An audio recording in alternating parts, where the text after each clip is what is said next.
कहा कि कुतोपि लक्षितः सूक्ष्मोप्यर्थो अन्यस्मै प्रकाश्यते धर्मेण केनचिद यत्र तत्सूक्ष्मं परिचक्षते। अब हम काव्य प्रकाशकार के अनुसार सूक्ष्म अलंकार किसे कहते हैं, इसको हम आप लोगों को बता रहे हैं। कहा कि सूक्ष्म अलंकार क्या है, कुतोपि लक्षितः सूक्ष्मोप्यर्थो अन्यस्मै प्रकाशते।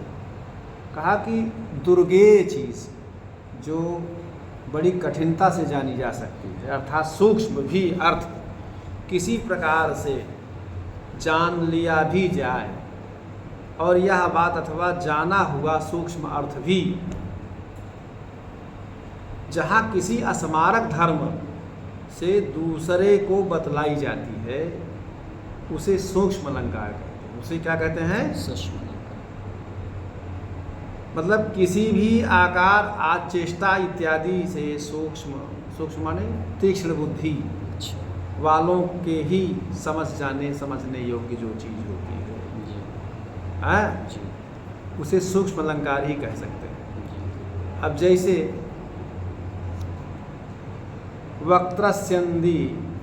वक्त्रस्यन्दी स्वेद बिंदु प्रबंधैर्दृष्ट्वा भिन्नं कुंकुमं कापि कंठे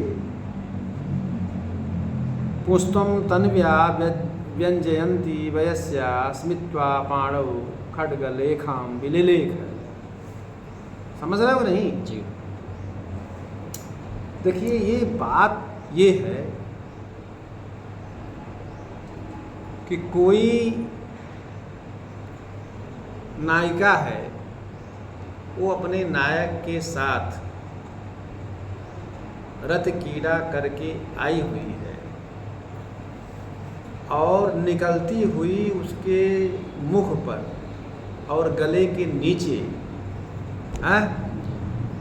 बहने वाले जो पसीने के बूंदे हैं, सूरतकालीन श्रम के द्वारा जो बहने वाली पसीने की बूंदें हैं, उन बूंदों की धारा से नायिका के कंठ में जो लगी हुई केसर इत्यादि का भी लेपन करते हैं ना, केसर की जो वो चीज़ है, वो बिगड़ी हुई, उस केसर के लगे हुए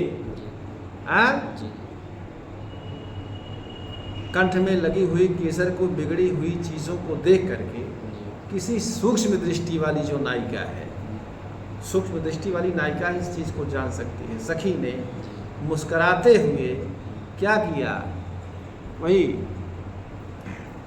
पुष्पं तन्व्या व्यंजयन्ती वयस्या स्मित्वा, मुस्कराते हुए पाणौ खड्गलेखां विलिलेख, उसके हाथ में तलवार की हाथ पर तलवार बना दी, तलवार की तस्वीर बना दी, हाथ पर तलवार की तस्वीर बना दी। समझे कि नहीं? तो इसका क्या मतलब है? यहाँ कहने का मतलब यह है कि अत्र आकृतिम अवलोक्य कयापि वितर्कितम पुरुषायितम अशिलता लेखनेन वैदग्ध्यादभिव्यक्ति उपनीतम पुंसामेव कृपाण पाणिता योग्यत्वात्। समझे कि नहीं? कहने का मतलब यह है कि जो कृतसंभोगा है, जो सखी है, वो सखी की आकृति को देख करके किसी सखी ने उसके सूरत प्रेम काल में किए हुए और उसके पुरुषायित को ताड़नी, और उसके हाथ पर तलवार का चिन्ह बना दिया। क्यों? चतुरता से तलवार का चिन्ह बना दिया उसके हाथ पर। मैं समझ गई। समझ रहा नहीं? जी। क्योंकि पुरुषों के हाथ में ही तलवार शोभा देती है। अच्छा। समझ रहे नहीं? जी। स्त्री के हाथ में तलवार शोभा देगी कि पुरुष के हाथ? पुरुष के हाथ में। असी लता लेखनेन वैदग्ध्याद अभिव्यक्तिम उपानीतम पुंसामेव कृपाण पाणिता योग्यत्वात्। कहने का मतलब ये है कि पुरुषों के हाथ में ही तलवार योग्य होती है, अथवा इंगित से लक्षित अर्थ को, मतलब ये बात उसने इशारे में कहा, तो यह सूक्ष्म अलंकार है। ये क्या है? सूक्ष्म सूक्ष्मता। ये सूक्ष्मता की पराकाष्ठा है। कितना बढ़िया सूक्ष्म अलंकार का उदाहरण है। इसको समझने वाले ही समझ सकते हैं। सही है, हर आदमी नहीं समझ सकते। मोटी बुद्धि वाला जो प्रेम करेगा इसको थोड़ी समझ पाएगा। कितनी समझदार। संकेत कालम, चले लिखें, संकेत कालम मनसम बिटम ज्ञात्वा विदग्धया हसन नेत्रा पिता कूतम लीला पद्मम निमीलितम। अत्र जिज्ञासितः संकेतकालः कयाचिद् इंगितमात्रेण विदितो निशा समय शशिना कमलनिमीलनेन लीलया प्रतिपादितः। देखिए और विचित्र बात देखिए, किसी चतुर उपनायिका ने हंस करके नेत्रों के अभिप्राय लाने वाले उपपति को, उपपति माने बॉयफ्रेंड, आजकल बॉयफ्रेंड, पहले उपपति, मिलने का जो संकेत है, कोई नायक कहा कि कब मुलाकात हो आपसे, कैसे मुलाकात होगी, आप कुछ बताइए। तो नायिका तो बड़ी समझदार थी ना, आजकल की तरह नहीं थी कि बहुत से लोग भी रहे, इशारे में उसने पूछा और उस इशारे को समझ गई वो, और इशारे को जब समझ गई तो उसने क्या किया कि अपने हाथ में एक कमल लिया था। अच्छा। कमल का फूल जी। और कमल के फूल उसने, मान लीजिए कि कमल के जो आजकल वैलेंटाइन डे पर ये कमल के फूल को भी मान लीजिए एक डंठल के साथ दिया और उसने पूछा कि कैसे मुलाकात होगी, कब मिलेंगे। तो उसने क्या किया कि अब नहीं बोल करके उसने कमल को क्या नाम से ऐसे निमीलित कर दिया। अच्छा। कमल को निमीलित कर दिया, माने कमल खिला हुआ था दिन में, मुरझा दिया, और उसके बाद उसको ऐसे दबा दिया। अर्थात रात जब चंद्रमा होती है तब क्या नाम से कमल बंद हो जाता है, सूर्य के उदय होने पर कमल खिल जाता है। तो अर्थात उसने समय के, शाम का समय मिलने के लिए उपयुक्त होगा, ये चीज़ उसने इशारे में बता दी। समझ रहा है कि नहीं? ये क्या है? सूक्ष्म अलंकार। ये क्या है? सूक्ष्म अलंकार है। समझ रहा हो नहीं? इससे बढ़िया सूक्ष्म अलंकार का उदाहरण क्या हो सकता है? वो बात देखिए कह रहा है वही। हाँ, निशा समय शशिना कमल निमीलनेन लीलया प्रतिपादित, अपनी लीला बता दिया। हम लोग समझ मिलेंगे। हाँ, इशारों में दिल लेने वाले, बताओ पुनर् तुमने सीखा कहाँ से। ये देखिए सूक्ष्म अलंकार का बढ़िया उदाहरण। अब क्या, अब सार अलंकार भी बता दूं? हाँ, सार को गहि रहे होता दे उड़ा, सार अलंकार। कहा कि उत्तरोत्तरम उत्कर्षो भवे सारा परावधि।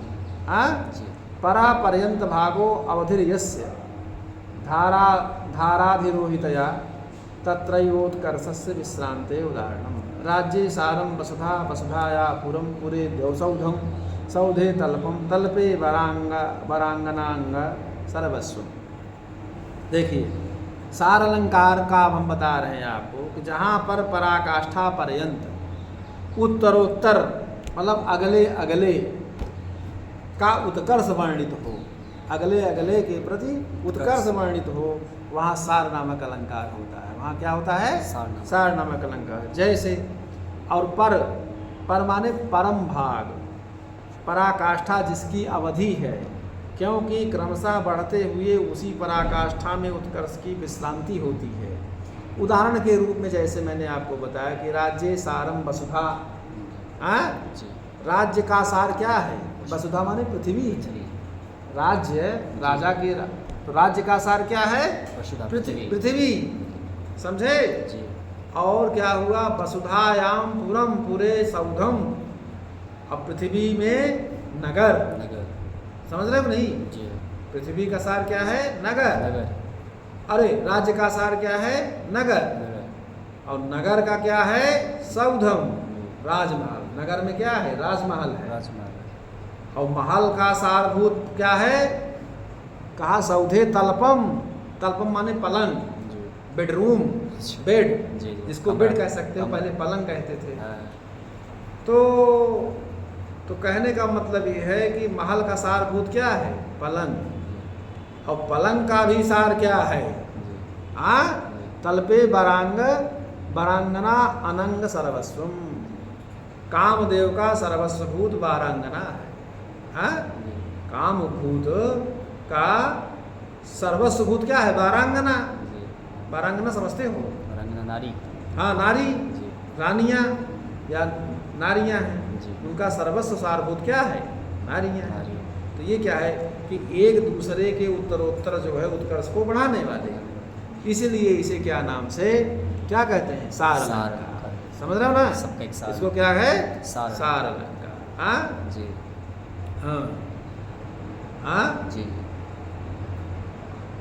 समझ रहे हो नहीं? जी जी अच्छा,